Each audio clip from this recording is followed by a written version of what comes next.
នេះគឺជាមហាព្រឹត្តិការណ៍លក់លៀងឃ្លាំងធំបំផុតមួយប្រចាំឆ្នាំ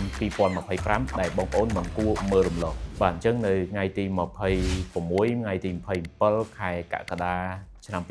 2025ខាងមុខនេះនៅកោះពេជ្របាទនឹងមានកម្មវិធីពិសេសមួយគេហៅថា The First Phnom Penh Shopping Festival ដែលជាពិព័រណ៍លក់លៀងឃ្លាំងធំបំផុតមួយប្រចាំឆ្នាំ2025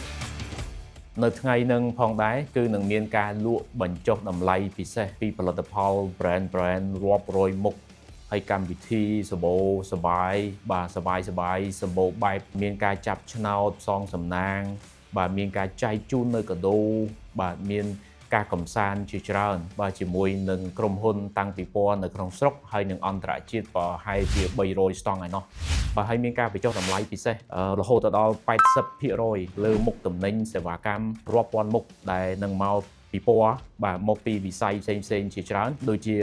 គ្រឿងបរិភោគសម្លៀកបំពាក់យានយន្តគ្រឿងអេឡិចត្រូនិកសម្ភារៈប្រើប្រាស់នៅក្នុងផ្ទះផលិតផលសម្អាងសម្ភារៈក្មេងលេងផលិតផលសេវាកម្មជាច្រើនទៀតបាទហើយអ្វីដែលពិសេសនោះនេះគឺជាព្រឹត្តិការណ៍តាំងពីពណ៌ទំនិញ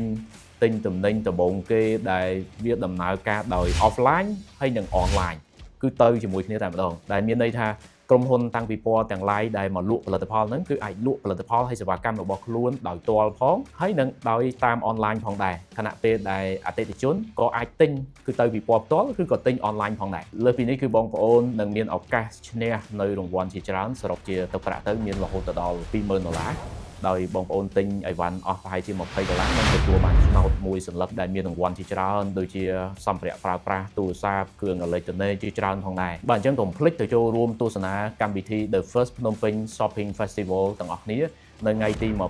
26-27ខែកក្កដា2025បាទចាប់ពីម៉ោង9ព្រឹករហូតដល់ម៉ោង9យប់នៅមជ្ឈមណ្ឌលពិព័រណ៍និងសន្និបាតកោះពេជ្រ